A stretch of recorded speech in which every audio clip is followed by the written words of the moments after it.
IKONINI. So I think ni over 24 hours since hapa IKONINI to have like the US elections marathon ile ilikuwa basically Kenyans in America, and a big shout out to kila mtu ile to join because ilikuwa a very good ride, a very good experience. But after the election results zitokee, one thing ile nililearn ni tunaweza tumia hiyo, we can get some lessons from what happened in the US elections ile sisi kama wa Kenya tunaweza baki tumetumia in the 2027 elections as we trying to make sure that Ruto hajarudi, because one of the things that stood out from hiyo elections ni Americans cared more about the economy. And if there's one thing that's been happening in Kenya is we know that the economy has been doing really badly, and a lot of us are complaining, and that's why the government has been on this like sort of campaign where they keep telling us the economy is doing well, the economy is doing well. Kama leo, I think what the instructions that had been given to everyone, and by everyone I mean everyone from Alai to Duale, was to share the Nini, the headline ile ilikuwa kwa the star ilikuwa inasema economy why the worst is behind us. So cheki, so Duale alikuwa ameposti, na pia ukicheki pia utaona kuwa Alai alikuwa amepost the economy is very important, and this is a lesson ile tunaweza baki tumelearn. But sasa tukigo back to US politics, there's one thing ile nishaisemaga hapa na kuna msali jam na mimi kabisa.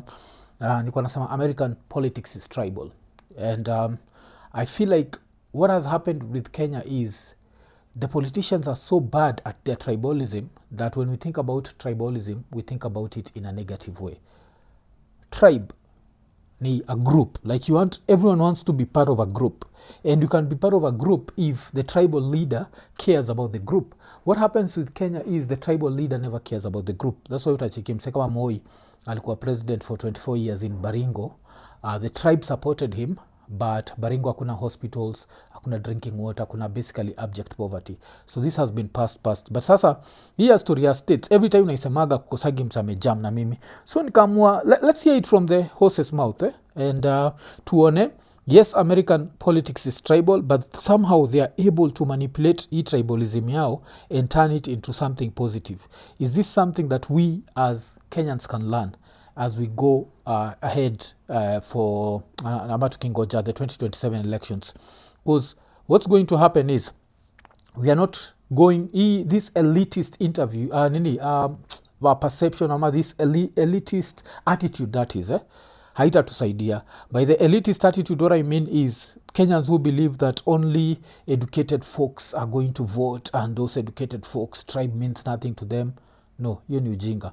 Wacha tucheki, hii ilikuwa the Atlantic, walikuwa this was 6 years ago, and they were talking about American politics, and then tutakam tuangalie how Americans voted along tribal lines.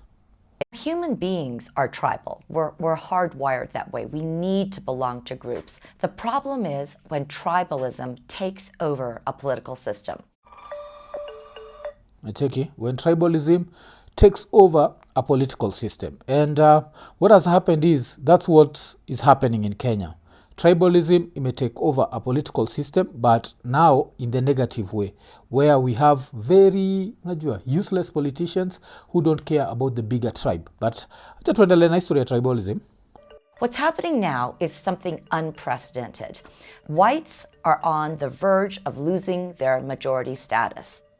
A fascinating study shows that 67% of working class whites feel that they are subject to more discrimination and persecution and prejudice than minorities. The idea that whites in the United States should be persecuted compared to all these other minorities is at a certain level absurd. So now, since tumebonga juu ya tribalism ya states ni based on skin color. So let's look at the numbers on how people voted along skin color. So spoiler alert, more white people voted for Trump than they voted for Kamala. So ukiangalia white men, more white men wali vote for Trump than Kamala, more white women wali vote for Trump than Kamala. Why? Because we all need to belong to a tribe. And what has been happening is, and nimekuwa nikicheki from the outside, mimi nimesikiza reggae na hip hop for a very long time. So wase kama Dead Press wanakuwaga na ngoma ingine wanasemaga everywhere the white man go he brings misery. you can check it up, nini history nini. So walami na wajua, they're some of the most like brutal people in the world. Wame cause like some of the worst atrocities. But with that in mind, still, if you keep reminding them of that, naturally kitu itakuwa ni watakuwa defensive, watakuwa zile za buda jo ni nini jo. So ilifika a certain level where states kila kitu ilikuwaga tu to a certain level, like anti the white man, especially ilikuwaga the white man this, the white man that, the white man this, the white man that. Ikafika level especially straight white men hawakuwa allowed to have an opinion that can be classified as offensive. So with that in mind, I understand why they'd be like, you know what, at least let me hold on to my whiteness, let me vote for Trump. So wengi wao walienda wakivotia Trump. So ukiangalia how the like elections went, 57% of white men wali vote for Trump, 51% of white women wali vote for Trump. Ukiangalia the difference, like inamaanisha 5% more white women voted for Trump than Kamala. So they didn't even care about gender. Alafu pia ikikam to men ni 19% of white men more wali vote for. So alafu kikam kwa black, sisi tuko tunachukua Kamala kama black, utacheki 73% of black men, 88% of black women. Ikikam to Latino men ilikuwa ni 51%. Hii naona ni kama make mistake, because Latinos pia walienda wakienda more on side ya Trump more than Kamala. But you need tribalism, and this is tribalism, but can I call it positive tribalism? To a certain level. You see, if you're white in America, kupata loan inakuwaga easier than a black person in America. Unacheki. So hii tribalism yao inakuwaga, it actually helps you to be part of the system. It's easier for you kuwa arrested if you are black than kuwa arrested for the same crime if you are white. So now angalia hii situation. Have you ever felt like it's easier kuwa arrested kama mjaka for a small crime than maybe Mkale ama Msapere, and they've had presidents? No. Because what our tribalism does inakuwaga tu, it's just for the politicians. They are the ones who benefit. So right now, mse kama ukiangalia the Kimwarer deal, the Kimwarer deal was so bad and the money was stolen. So the money is stolen by Kalenjin politicians, but who lose? The Kalenjin people. Obado steals money from Migori County. So the money is stolen from the Luo people. Who benefits? A Luo politician. So our tribalism has never been positive tribalism. It's always been negative.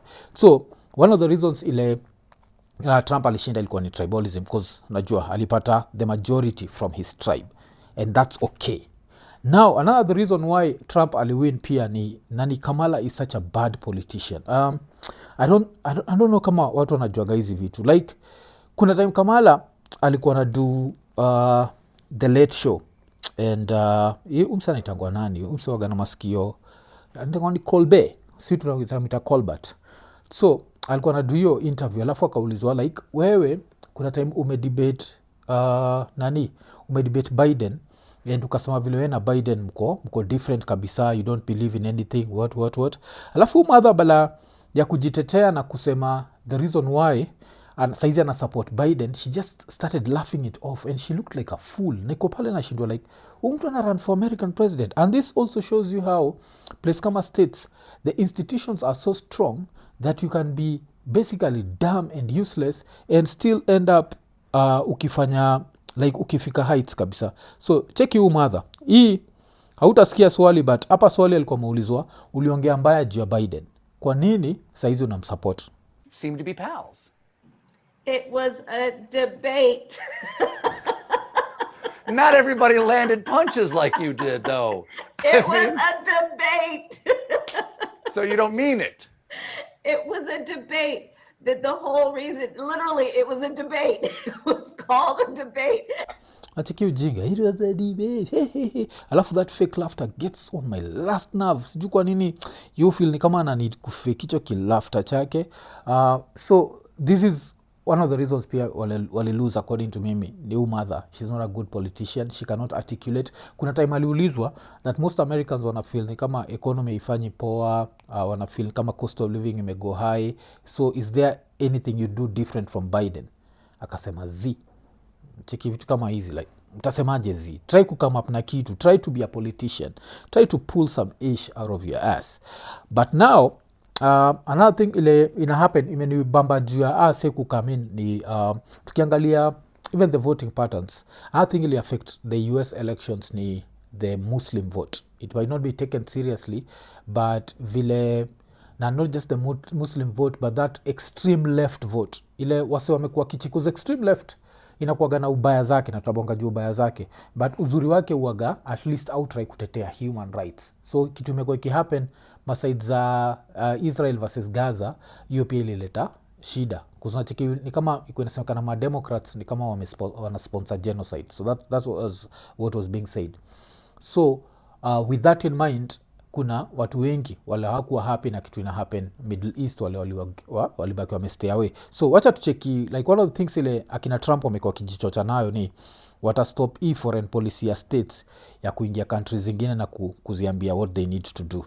So that means that they are going to try and stay out of people's businesses. Can they stay out of the Middle East? I doubt, but to me this is something positive.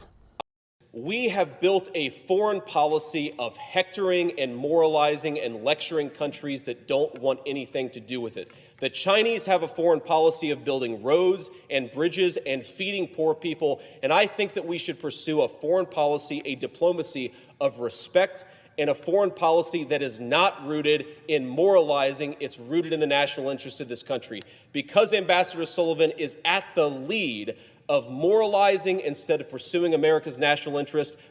Cheki. So kuna kuwaga na ujinga ya states ile wanaenaga pahali wanakuambia mnahitaji democracy, and that's what they ended up messing a country like Libya. Because Libya unacheki like it will happen after Muammar Gaddafi. There used to be a lot of free stuff. All that free stuff went away. Wase kama sisi ma blacks tuli end up tukiwa enslaved tena. So ilikuwa story nini. But hii pia na ni remind kuna time moja ile pia Trump akibonga juu ya Muslims. Because wacheki the worst thing about liberals ilifikaga level where liberals know what's good for you more than you know for you. So liberals wamekuwa kifaitia sana women in the Middle East wakisema kuwa hawafai kuwa forced kung'ara, unajua hii design. Na sasa kuna time Trump alibonga juu story.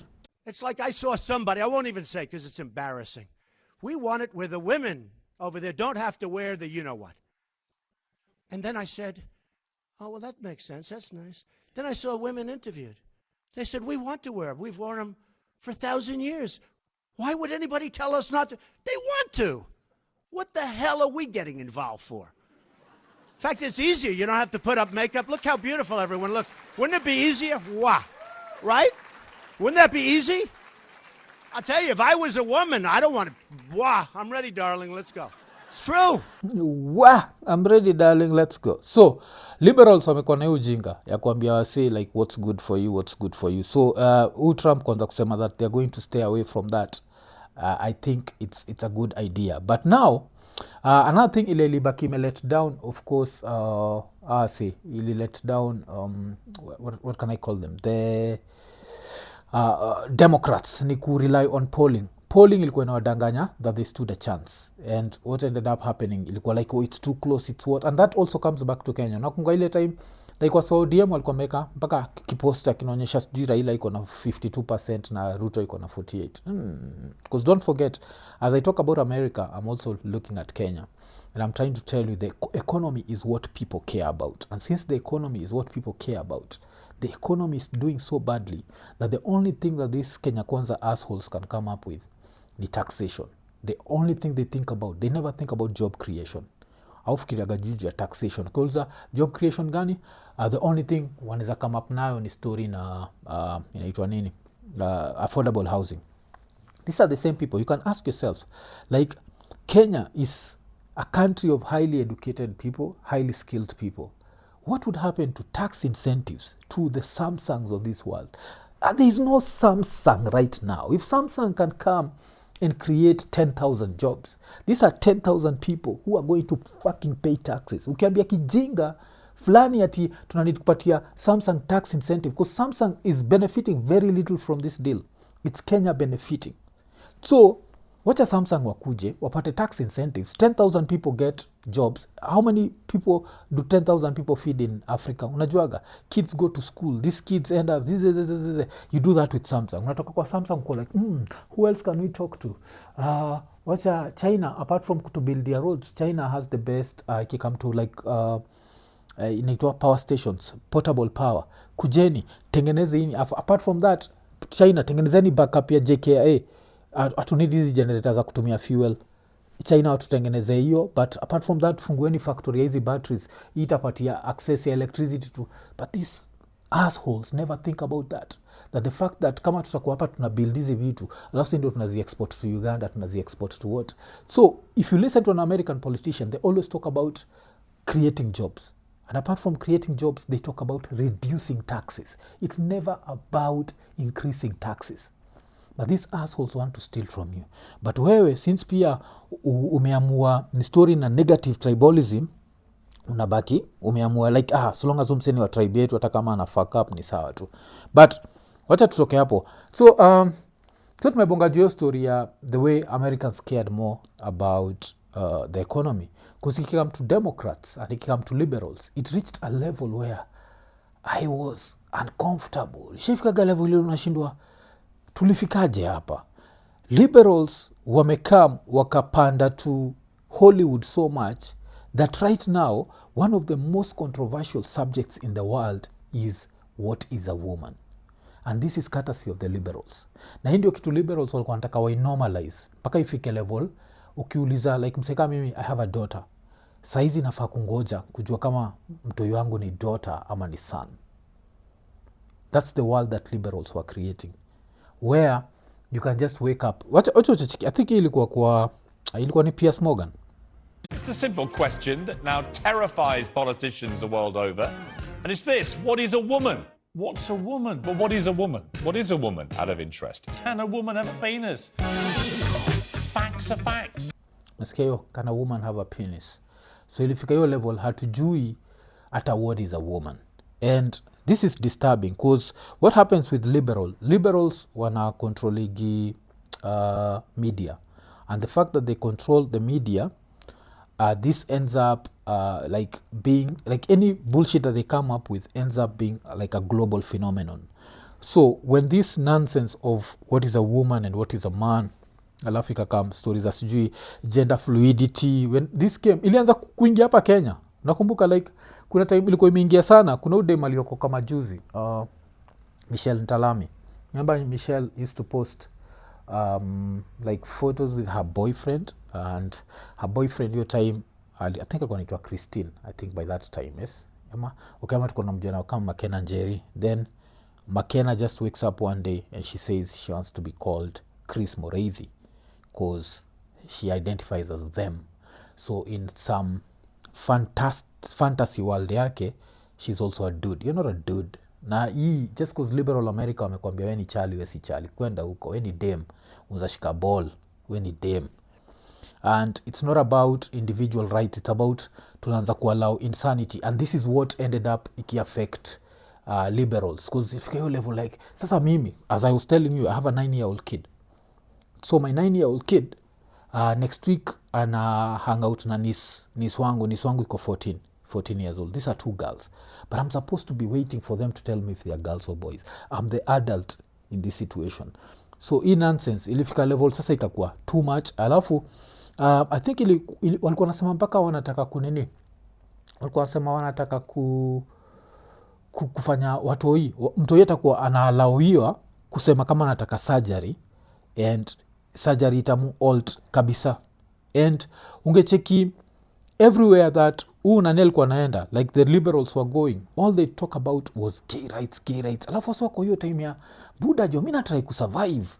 Yes, we ishi maisha yako, but sifikiri juu ya ngono saizi, mina fikiri na try kusurvive. I'm thinking about the economy. So this is like one of the interviews mother ali do just before the elections. Let's take. Well, here's what I worry about. You got a guy who says, hey, we're not stopping here. You know gay rights are next. You Clarence know it. Thomas said it. Yep. Who doesn't have gay people in their life? I actually was proud to perform some of the first same-sex marriages as an elected official in 2004. Right. Okay. A lot of people have evolved since then, but back in 2004. Here's how I think about it. We actually had laws that were treating people based on their sexual orientation differently. So if you're a gay couple, you can't get married. We were basically saying that you are a second-class citizen under the law, not entitled to the same rights as a couple. The court that Donald Trump created, It's that is insanity. openly talking about what else could be at risk. So nacheki hizo ndio vitu walikuwa na bongaji yake na vile muiangalia hivi nani Uhuru aliuzaga historia akabaki imesema it's an issue na hakuwa anamaanisha that wasewa deserve rights, alikuwa anamaanisha tu si priority ya kuanza kufikiria juu yake, especially ukiangalia place ka state ile ukiwatch media unachekiwa say gay, ukiwatch nini, so it's normalized, it's not something that ati unaweza sema ati uko states na una feel persecuted. Ungekuwa place kama akina Iran ungekuwa shakatwa kichwa, Saudi Arabia ungekuwa umekatwa kichwa. So the fact uko states jo, yani the land of the free, home of the brave, this is not an issue. But sasa ile place ilikuwa scary ni place ya watoi, because mtoi ni mtoi na mtoi hafai kupatiwa like freedom ya kuanza kufikiria kama yeye kama mtoi ni chali ama ni dem. We ni mtoi, nikisha kuambia we ni dem, we ni dem. Naangalia sehemu nyeti na historia inaishi hapo. So one of the things of course Trump alikuwa na bonga juu yake ni hiyo vile akikuwa president atastop hii nonsense, especially ya watoi. The left-wing gender insanity being pushed on our children is an act of child abuse. Very simple. Here's my plan to stop the chemical, physical, and emotional mutilation of our youth. On day one, I will revoke Joe Biden's cruel policies on so-called gender-affirming care. Ridiculous. A process that includes giving kids puberty blockers, mutating their physical appearance, and ultimately performing surgery on minor children. Can you believe this? I will sign a new executive order instructing every federal agency to cease all programs that promote the concept of sex and gender transition at any age. I will then ask Congress to permanently stop federal taxpayer dollars from being used to promote or pay for these procedures and pass a law prohibiting child sexual mutilation in all 50 states. It'll go very quickly. Acheki. So hizi ndio vitu liberals walikuwa wanadu. So saizi ukimit na mtu anafaa kukuambia kaa yeye ni chali ama yeye ni dem, and we have to go back to the story ya tribe. So we try to imagine you're part of the white tribe, and all of a sudden as the white tribe mnaanza kuwa less and less because watu wazai. The more successful you are, the less you are nini. Of course kuna anomalies kaki na Elon Musk wale end up na watu wengi, but most successful people end up with very few kids. So ukiangalia the American society, the most successful of course ni whites, and with that they have less and less kids, so they're starting to become like less kwa population yao. So of course wanataka wazaane, that's why wako anti-abortion. Kipata most of these red states hawako anti-abortion because wananini wanataka jo at least tuzaane jo tuache kunini. But sasa watu washaka up na hii level ya number one, gender is no longer gender. Unaweza amka tu msee kama mimi cheki ndevu yote, unaweza amka alafu nikwambia mimi ni dem, alafu mnafaa kwa tu mko okay with that because that's insanity.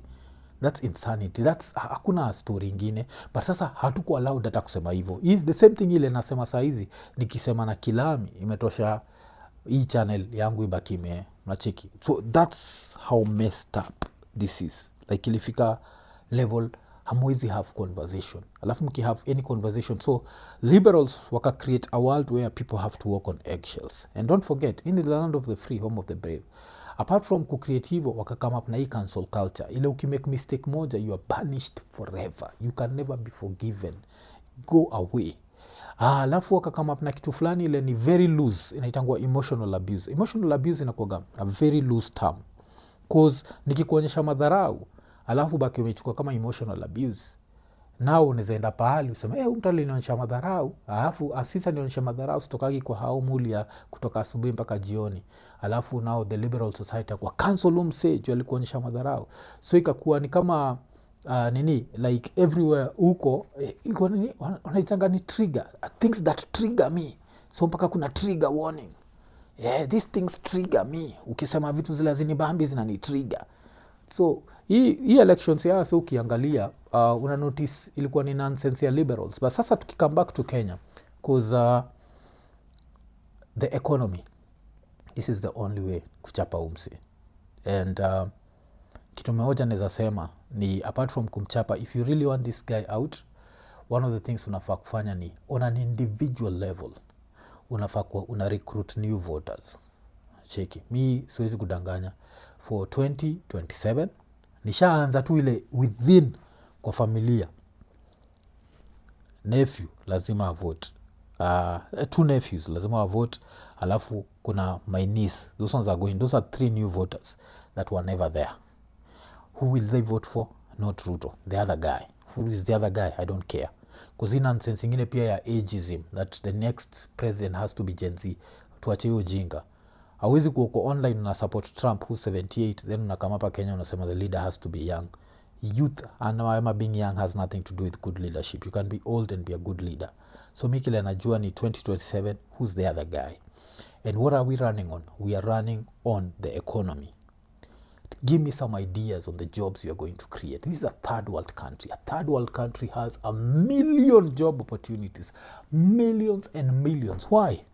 Because we don't have enough roads. We don't have enough hospitals. Like affordable housing. Fuck that shit.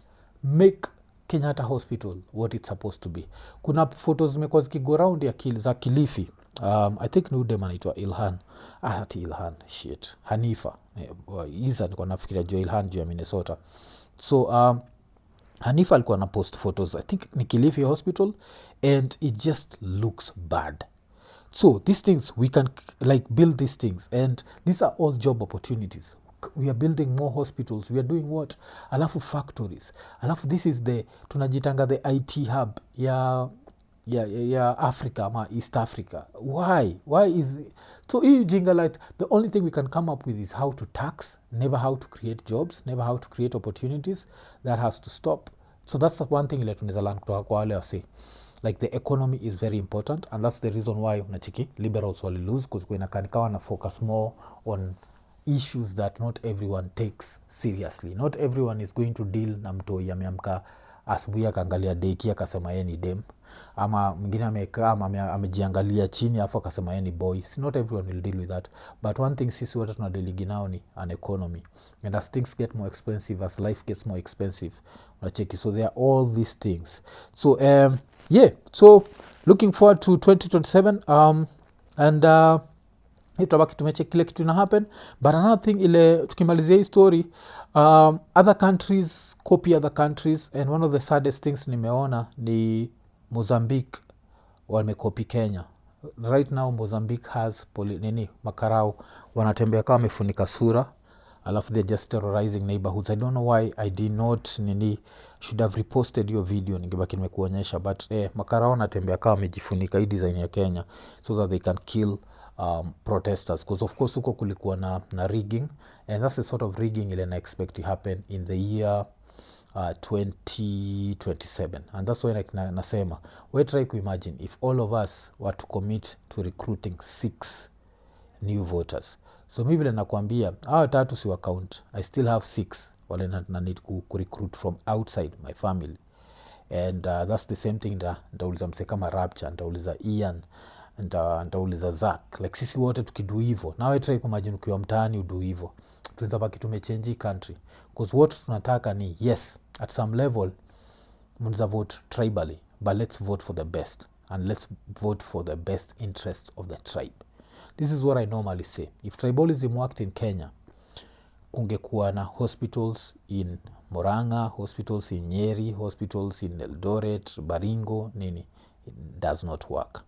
Apart from that, right now, if tribalism worked, kuna devolution, there should be a hospital somewhere in Migori, but instead kuna 1.8 billion shillings in Obado's pocket. This nonsense has to stop. And the way that it stops is for everyone who's always looked at politics from far, decides like, you know what, I'm going to get involved in this political thing. And politicians are important. Mtu asiwahi kuambia hiyo jinga ati mi sinaga shughuli na politics. Kwenda huko, politics ni kila kitu. Mi saizi nimekaa hapa chini nikiduisho because politics za Kenya zimeniallow. Nikireplace tu jina hapa naweza sema Ruto must go, hivi tu nikikuwa hapa uniteleport, alafu mimi sasa ni Rwandese niseme Kagame must go, the next minute niko kwa detention center, the next minute niwe dead. So politics inamata kabisa. So jobs kama podcasting for example zimekuwa created na politics. Na ukiangalia hata story ya podcasting utabaki umecheki like kuna vile nini, kuna vile US kuna watu walikuwa wanaulizwa like kwa nini walivotia Trump, alafu wanasema walicheki Trump akiwa kwa podcast ya nani anaitwa Joe Rogan. That's how much ama how powerful podcasts are becoming. And yes, yeah, that's, and I hope that minta play role. I hope that one day utabaki umevotia whoever the fuck, alafu hata ukikuuliza kwani ulivotia whoever the fuck, unasema cause Mwafrika aliniambia whoever the fuck aki run against Ruto nafaa kuvotia whoever the fuck. Sikia hii ilikuwa ni watu walikuwa wanaulizwa kwani walivotia Trump. Masculine identity. We've actually been hearing a lot of talk about the Rogan podcast, Joe Rogan podcast. In fact, a little while ago we were talking to two guys. One of them said that he was on the fence until he said when Kamala did not go on the Joe Rogan podcast, that was what influenced his vote. He ended up voting for Trump, but he said that he was open to listening to Kamala on the podcast, and when she didn't, again, not necessarily all the issues, but the fact that he said she didn't seem like a real person because she couldn't. She didn't seem like a real person. So yeah, me I'm hoping to have these conversations na politicians, and yeah, but apart from that, nataka tuache this whatever. Hiyo ndio kitu iliangusha Democrats, that really elitist view where you think just because you're educated you're superior to other people, and vitu kama hizo. The uneducated are always part of a society and the uneducated matter.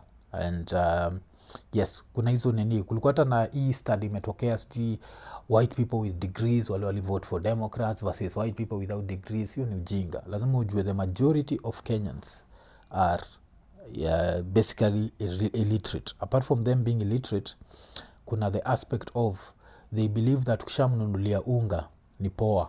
So it's up to us to educate na kuambia like you should ask for more, you deserve more from your politicians, but we cannot then look down upon them and be on this bullshit unacheki. All that nonsense has to stop. But yeah, American politics, some lessons to be learned. Oh shit, oh damn, sijui nianze ku identify ka day mama iko nene.